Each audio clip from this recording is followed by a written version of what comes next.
Graphs में हम आपको ये बता रहे हैं कि भारत में आज भी जो केसेस पर मिलियन पॉपुलेशन हैं वो 837 हैं, जो कि विश्व के सभी बड़े देशों की तुलना में अभी भी काफ़ी कम हैं। और कुछ देश तो ऐसे हैं जहां भारत की तुलना में 12 या 13 गुना अधिक केस हैं पर मिलियन पॉपुलेशन। अगर हम मृत्यु को देखें पर मिलियन पॉपुलेशन के हिसाब से तो ये 20.4 है भारत में। ये भी विश्व में सबसे कम मृत्यु दरों में से है। अनेक देश ऐसे हैं जो आप इस ग्राफ में देख रहे हैं जहां 21 टाइम्स या 33 times higher deaths per million population हैं। ये महत्वपूर्ण स्लाइड है क्योंकि हमारा ये मानना है कि जब हम कोविड से लड़ाई कर रहे हैं तो एग्रेसिव टेस्टिंग सबसे बड़ा हथियार है। और जैसा मैंने पहले भी आपको बताया था कि WHO के गाइडेंस नोट में ये कहा गया है कि एडिक्वेट टेस्टिंग तब होती है जबकि आप प्रतिदिन 140 टेस्ट प्रति 10 लाख पॉपुलेशन करें और इस दर को लंबे समय तक कायम रखें। So you need to do 140 test per day per million and you need to continue this level of testing over a prolonged period of time। तो आप देखेंगे कि वर्तमान में भारत में हम 180 टेस्ट पर डे पर मिलियन पॉपुलेशन कर रहे हैं। लेकिन एक और जो महत्वपूर्ण बात है वो ये है कि ये जो पर मिलियन टेस्ट का मापदंड है इसको पॉजिटिविटी के साथ जोड़कर देखा जाना चाहिए। केवल टेस्ट कर लेना ही पर्याप्त नहीं है। आपको ये टेस्ट इस स्तर पर 140 टेस्ट प्रतिदिन प्रति 10 लाख पॉपुलेशन करने हैं ताकि आपकी पॉजिटिविटी घटकर 10% पर आ जाए पहले चरण में, और जारी रखना है इस स्तर की टेस्टिंग को ताकि आपकी पॉजिटिविटी घटकर 5% या उससे कम हो जाए। So that is the ultimate aim, to maintain this level of testing and to bring positivity down to 5% eventually or even lower than that। ये जो अगली स्लाइड है इसमें हम आपको ये बता रहे हैं कि आज भी भारत में 30 राज्य और यूनियन टेरिटरीज संघ शासित प्रदेश ऐसे हैं जहां की पॉजिटिविटी भारत की जो पॉजिटिविटी का औसत है उससे कम है। सबसे नीचे भारत की पॉजिटिविटी है देश की विच इज़ 8.07। ये भी डायनेमिक फिगर है, प्रतिदिन ये बदलता है, तो हम आपको लेटेस्ट आंकड़ा दिखा रहे हैं। और ये वो राज्य हैं कुछ राज्य, क्योंकि 30 राज्य हम आपको इस स्लाइड में नहीं दिखा रहे हैं, लेकिन वो बड़े राज्य हैं जहाँ की पॉजिटिविटी देश की पॉजिटिविटी से कम है। और जैसा मैंने पहले आपके समक्ष निवेदन किया कि आप 140 टेस्ट प्रतिदिन प्रति 10 लाख पॉपुलेशन तो करें ही, लेकिन एम ये होना चाहिए कि इसके साथ पॉजिटिविटी पहले 10% पर लाएं अगर ज़्यादा है, और फिर धीरे धीरे उसको 5% पर या उससे कम लाएं। तो ये वो राज्य हैं जिन्होंने कि अलग अलग मात्रा में इस लक्ष्य को पाया है। ये स्लाइड मैं आपका ध्यान इसलिए आकृष्ट करना चाहूँगा कि जो 4,02,529 का आंकड़ा है ये महत्वपूर्ण आंकड़ा है। ये देश का वास्तविक कोविड लोड है। The actual load of disease as on date in the country is 4,02,529।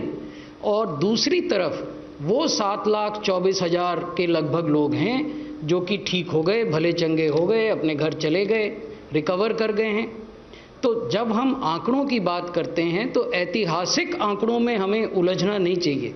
हमें अपना ध्यान केंद्रित करना चाहिए एक्टिव केसेस की संख्या पर, क्योंकि वो केसेस हैं जो या तो अस्पताल में हैं और हमारे हेल्थ सिस्टम की एफिशिएंसी का इम्तहान उन केसेस के ठीक होने से है, या ये वो केस हैं जो घरों पर हैं, होम आइसोलेशन में हैं और उनकी भी मेडिकल निगरानी की जा रही है। उसके भी अलग अलग तरीके हैं जो हम आगे आपसे विमर्श करेंगे। तो महत्वपूर्ण आंकड़ा 4,02,529 का है जो एक्टिव केसेस हैं। ये मैं आपको दिखाना चाहता हूं कि कैसे एक्टिव केसेस, डेथ और रिकवर्ड केसेस, ये एब्सोल्यूट नंबर्स हैं। आप देखेंगे कि जो नीला हिस्सा है इस ग्राफ का, वो केसेस हैं जो एक्टिव केसेस हैं, यानी जो केस या तो अस्पताल में हैं या घरों में होम आइसोलेशन में हैं। जो हरा हिस्सा है वो दिखाता है जो लोग डिस्चार्ज हो गए, रिकवर करके घरों पर चले गए।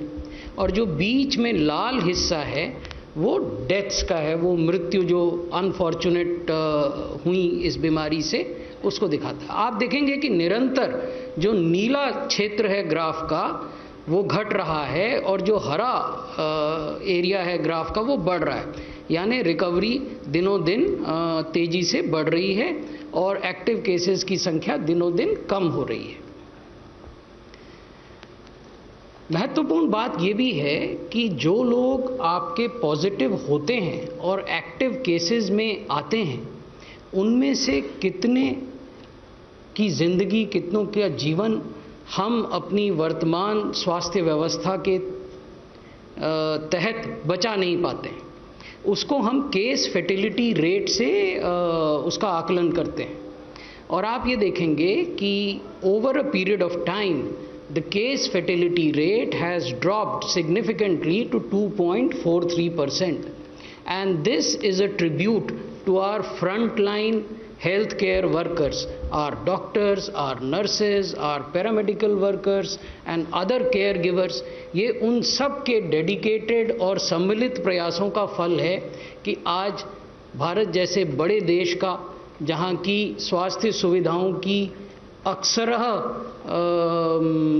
उनको क्रिटिसाइज़ किया जाता है कि वो अपेक्षा के अनुरूप नहीं हैं, तो सीमित संसाधनों के होते हुए भी अगर इतने बड़े देश में केस फर्टिलिटी रेट को 2.43% पर सीमित किया जा सका, तो ये इसमें एक बहुत बड़ा रोल हमारे डॉक्टर्स और पैरामेडिकल वर्कर्स का है। एक रोल एम्स न्यू दिल्ली जैसे इंस्टीट्यूशंस ऑफ एक्सीलेंस का भी है, जिन्होंने कि आगे बढ़कर विभिन्न जो देश के मेडिकल कॉलेज हॉस्पिटल्स हैं उनको इंगेज किया, उनके क्लिनिशियंस, उनके आईसीयू के डॉक्टर्स उनके साथ टेली कंसल्टेशन किया, हफ्ते में 2 दिन करते हैं और उनको बताते हैं कि किस तरह से मरीजों की बेहतर देखभाल की जाए जिससे इस केस फर्टिलिटी रेट को और कम किया जा सके। जब हम ये कहते हैं कि देश का केस फर्टिलिटी रेट क्या है 2.43, तो हमें ये भी देखना चाहिए कि अनेक राज्य और अनेक संघ शासित क्षेत्र ऐसे हैं जहाँ की केस फर्टिलिटी रेट राष्ट्रीय औसत से भी कम है, उनका भी जिक्र यहाँ हमने किया है।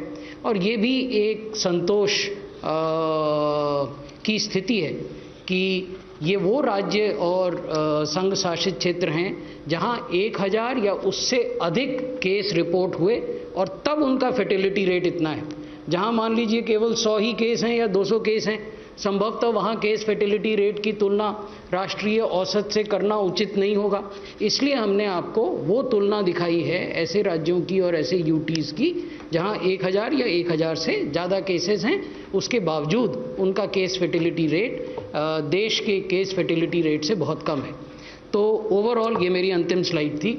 ओवरऑल मैं धन्यवाद। ओवरऑल ये निवेदन करना चाहूँगा कि अभी तक देश ने कोविड-19 के मामलों को रिलेटिवली वेल अच्छे तरीके से हैंडल किया है। भारत सरकार या भारत सरकार के स्वास्थ्य मंत्रालय का सहयोग सभी राज्य सरकारों को मिल रहा है। समय समय पर हमारी टीमें राज्य सरकारों के साथ संवाद करती हैं। ये टीमें राज्य सरकारों का भ्रमण भी करती हैं और उन्हें दिशा निर्देश देती हैं। जो भी निर्णय मंत्रालय के स्तर पर लिए जाते हैं उसमें डोमेन नॉलेज एक्सपर्ट्स और जो साइंस और एविडेंस बेस्ड इनपुट्स आते हैं उसके आधार पर निर्णय होते हैं। ऐसा ही एक साइंस बेस्ड इनपुट और डोमेन नॉलेज एक्सपर्ट के द्वारा की गई एक्सरसाइज का उदाहरण दिल्ली का सेरो सर्विलेंस है जो आपके समक्ष प्रस्तुत आज किया जाएगा। तो अभी तक जो हमारे अनुभव रहे हैं वो ये दिखाते हैं कि अगर हम effective containment, effective surveillance, house to house search for active cases, aggressive testing testing के बाद उनका आइसोलेशन, प्रॉम्प्ट आइसोलेशन और एफिशिएंट ट्रीटमेंट, इन चीज़ों पर ध्यान दें तो उसके परिणाम अच्छे निकलते हैं। धन्यवाद। धन्यवाद सर। Director NCDC please.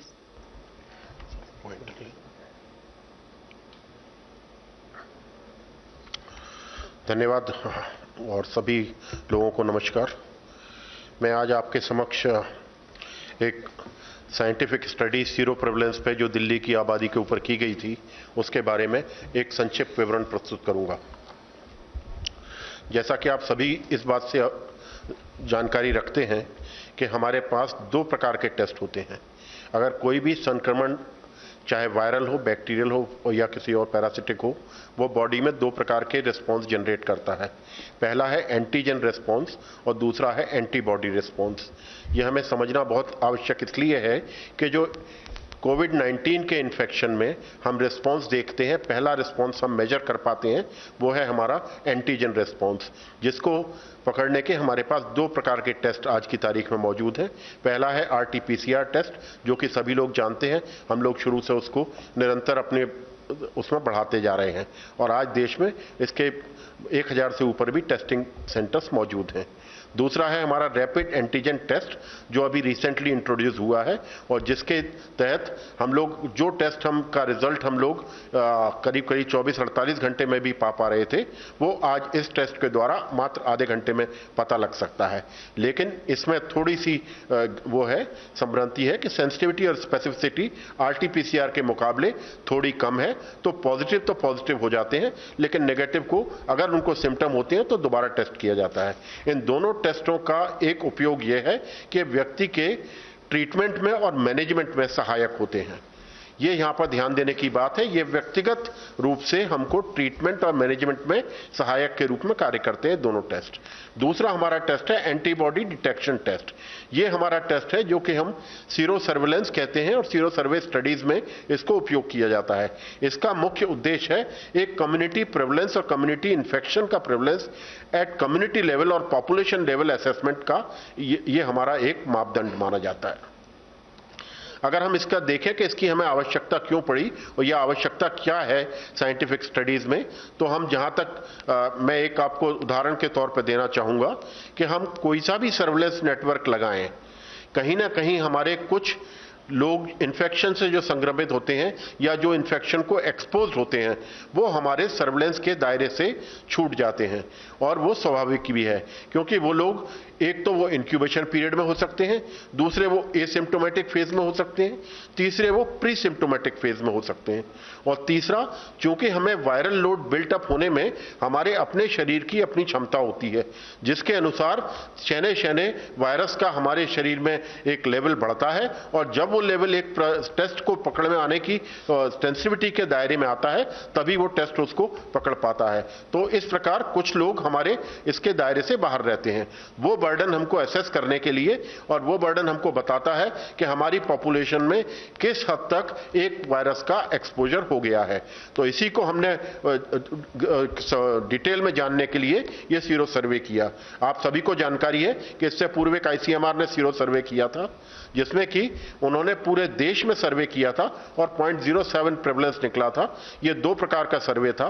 पहला था जिसमें सिटीज को जीरो प्रेवलेंस, मिनिमम प्रेवलेंस और मीडियम और मैक्सिमम प्रेवलेंस में क्लासिफाई किया था, और दूसरा था हैवी प्रेवलेंस डिस्ट्रिक्ट्स को, सिटीज को, जिसमें कि जब बहुत ज्यादा प्रेवलेंस था उनके सिर्फ कंटेनमेंट जोन में किया गया था।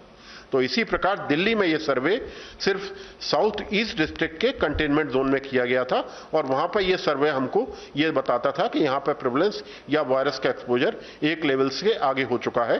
तो इसी को पूरी तरह एस्टिमेट करने के लिए हमारा ऑब्जेक्टिव था कि दिल्ली की पॉपुलेशन में infection prevalence among general community कितना हुआ है, यह जानने के लिए हमने यह सर्वे किया था। अब जैसे कि सर्वे के उसके रिजल्ट के बारे में जाऊं तो मैं आपको दो प्रकार की बातें बताना चाहूंगा कि सीरो सर्वे और जो एंटीबॉडीज का हमारे शरीर में जो जनन होता है या जो उसका आगे बढ़ाव होता है, वो पहले हमारा रिस्पॉन्स, बॉडी का इम्यून रिस्पॉन्स IgM जनरेट करता है। ये एंटीबॉडी चौथे से 5वें दिन और 5 से एसिम्प्टोमेटिक में 7वें दिन आ जाती है हमारे शरीर में। तो इस एंटीबॉडी का ये प्रकार होता है कि ये एक्टिव इन्फेक्शन को दर्शाती है और 5 से लेके 21वें दिन तक इसका डाउनफॉल चालू हो जाता है। 21वें दिन से ये ग्रेजुअली नीचे आना चालू हो जाती है। तो हमको अगर इसकी प्रेजेंस मिलती है तो ये हमको एक्टिव इन्फेक्शन दिखाती है, लेकिन चूंकि ये जल्दी राइज होती है और जल्दी फॉल होती है, इसलिए हमको टोटल एक्सपोजर के बारे में इसमें उतनी जानकारी नहीं मिल पाती। इसी के साथ एक दूसरा एंटीबॉडी रिस्पांस होता है जो कि IgG होता है। यह रिस्पांस थोड़ा सा लेट जनरेट होता है 14वें से 15वें दिन के दौरान, और इसकी एक सस्टेन्ड लॉन्गेविटी होती है, कुछ लंबे समय तक ये रहता है। चूंकि ये इन्फेक्शन एक नए वायरस के द्वारा है, ये मैं यहां पे आप लोगों को इसलिए हाईलाइट करना चाहूंगा क्योंकि कितने समय तक ये एंटीबॉडीज हमारे शरीर में रहती हैं, इसके बारे में अभी डिटेल साइंटिफिक स्टडी के लिए उतना समय साइंटिस्ट को नहीं मिल पाया है। तो ये हमें शने शने पता चलेगा कि इस एंटीबॉडी का हमारे रक्त में कितने समय तक मौजूद या प्रेजेंस रहती है, ये जानने के लिए। अब मैं इसके थोड़े से नतीजों के ऊपर आपका ध्यान दिलाना चाहूंगा। जो हमें नतीजा बेसिकली मिला है वो मिला है, ओवरऑल हमारा प्रेवलेंस है 22.86। ये हमारा प्रेवलेंस है एडजस्टेड प्रेवलेंस। मैं आपको इसके बारे में थोड़ा सा ये बताना चाहूंगा कि जो टेस्ट हमने उपयोग किया है एलाइजा टेस्ट, और एलाइजा टेस्ट ICMR ने उसको वो किया था और स्टडी की थी, और उसकी सेंसिटिविटी पाई थी 92.1 सेंसिटिविटी और स्पेसिफिसिटी थी 97.7। मतलब कुछ लोग इस सेंसिटिविटी के दायरे से अलग थे। तो इसको हमने जो आपने प्रेस में रिलीज में भी देखा होगा 23.48% जो प्रेवलेंस था, उस प्रेवलेंस को इसकी सेंसिटिविटी स्पेसिफिसिटी के साथ एडजस्ट करके हमने ये प्रेवलेंस किया है, और यही हमारा इस स्टडी के दौरान ट्रू प्रेवलेंस माना जाएगा। अगर आप इसको थोड़ा सा डिटेल में देखना चाहेंगे तो आपको लगेगा कि हमारे 8 डिस्ट्रिक्ट, 11 में से 8 डिस्ट्रिक्ट दिल्ली में जिनका सीरो प्रेवलेंस 20% से ज्यादा आया है। इसमें सबसे ज्यादा जो अगर हम बात करें तो हमारी डिस्ट्रिक्ट आती है, सेंट्रल डिस्ट्रिक्ट है, उसके बाद हमारी नॉर्थ ईस्ट डिस्ट्रिक्ट है, नॉर्थ डिस्ट्रिक्ट है और शाहदरा डिस्ट्रिक्ट है। ये हमारे डिस्ट्रिक्ट जो है काफी 27% के आसपास इनमें प्रेवलेंस मिला है। मतलब ये हमको इंगित करते हैं कि यहां पर वायरस का एक्सपोजर यहां की पॉपुलेशन को, एक 27% पॉपुलेशन को ऑलरेडी तकरीबन हो चुका है। यही आपको ग्राफ के द्वारा भी दिखाई पड़ जाएगा। अगर हम इसके बाद हम ये अगर इसके ऑब्जर्वेशंस को कंपाइल करने की कोशिश करें तो हम ये देखेंगे कि ये हमको 8 डिस्ट्रिक्ट्स में 20% से ज्यादा है। और ये हमको एक बात और ध्यान दिलाता है जो कि मुख्य स्टडी की जो हम कम्युनिटी प्रेवलेंस की बात करते हैं वो ये है कि 6 महीने हमारे आज की तारीख में इस आउटब्रेक से हो चुके हैं लड़ते हुए, और दुनिया में इस वायरस का एक्सपोजर 6 महीने से ज्यादा हो चुका है। लेकिन फिर भी अगर हम इसको देखें तो हमारी दिल्ली की पॉपुलेशन 22.86% ही आज की तारीख में इससे एक्सपोजर हुआ है या संक्रमित हम उसको मान सकते हैं। इससे हमें एक और चीज पता चलती है कि हमारे लॉकडाउन वाले मेजर्स और जो कंटेनमेंट मेजर्स एक एग्रेसिव रूप से लिए गए, जिससे कि शुरुआत से ही हम लोग इसको इन्फेक्शन को एक उग्र रूप लेने से रोक पाए, वो एक हमको इसकी सफलता की ओर भी ध्यान दिलाती है। और साथ ही एक और बात जो मुख्य है वो है 77% जनता और 77% आबादी हमारी दिल्ली की आज भी वल्नरेबल है। मतलब कि वो इन्फेक्शन के लिए ससेप्टेबल है, जिनको अभी भी इन्फेक्शन नहीं हुआ है। इसमें मैं ध्यान दिलाना चाहूंगा हमारी एल्डरली पॉपुलेशन है, हाई रिस्क पॉपुलेशन है, जो कोमॉर्बिड कंडीशन से भी संक्रमित है। तो इसलिए बहुत आवश्यक है कि हमारे जो नॉन फार्मास्यूटिकल मेजर्स जो कि हम एग्रेसिव रूप से शुरू से फॉलो करते आ रहे हैं आज के, वो हमको आगे उसी संक्रमितता से और इसी संलग्नता से आगे फॉलो करने हैं, जिसमें मुख्य है फिजिकल डिस्टेंसिंग, जिसमें कहा जाता है 2 गज की दूरी, use of mask, appropriate mask हम लोग यूज करें। तीसरी चीज हैंड हाइजीन को हम लोग पूरी तरह से फॉलो करें, कफ के एटिकेट्स को फॉलो करें। ये हमारे कुछ ऐसे मेजर्स हैं जिनके द्वारा हम इस संक्रमण को अपनी अगली आबादी में फैलने से रोक पाएंगे। धन्यवाद। Thank you sir. Doctor Paul please. धन्यवाद। आज हम प्रस्तुत कर रहे हैं आप सबके सामने एक साइंटिफिक स्टडी। ऐसी studies from time to time करना इसलिए ज़रूरी होता है कि हम देख सकें कि ये पेंडेमिक किस तरह बढ़ रही है, कितनी पॉपुलेशन को इसने अफेक्ट किया है, हमें लेसन्स क्या मिले हैं। तो जो 4 बिंदु मैं प्रस्तुत करना चाहूँगा जो इतना अच्छा एफर्ट किया है एनसीडीसी ने दिल्ली सरकार के साथ मिलके, उसको ये उभार के आपके सामने आता है। उससे सबसे पहले है कि ये जो आज हम पिक्चर देख रहे हैं, 23% के लगभग ओवरऑल दिल्ली की पॉपुलेशन में संक्रमण हो चुका है और एंटीबॉडीज़ बन गए हैं। अगर उसकी हम पिक्चर देखें कि ये कब का है, ये जो प्रेवलेंस आई है ये किस डेट्स की हैं, तो ये ज़रूरी है जानना कि हमारा सर्वे जो हुआ था वो 27 जून से लेकर 10 जुलाई के भीतर हुआ था। डेटा कलेक्शन जो थी 5 जुलाई तक थी। तो ये लगभग हमें जो पिक्चर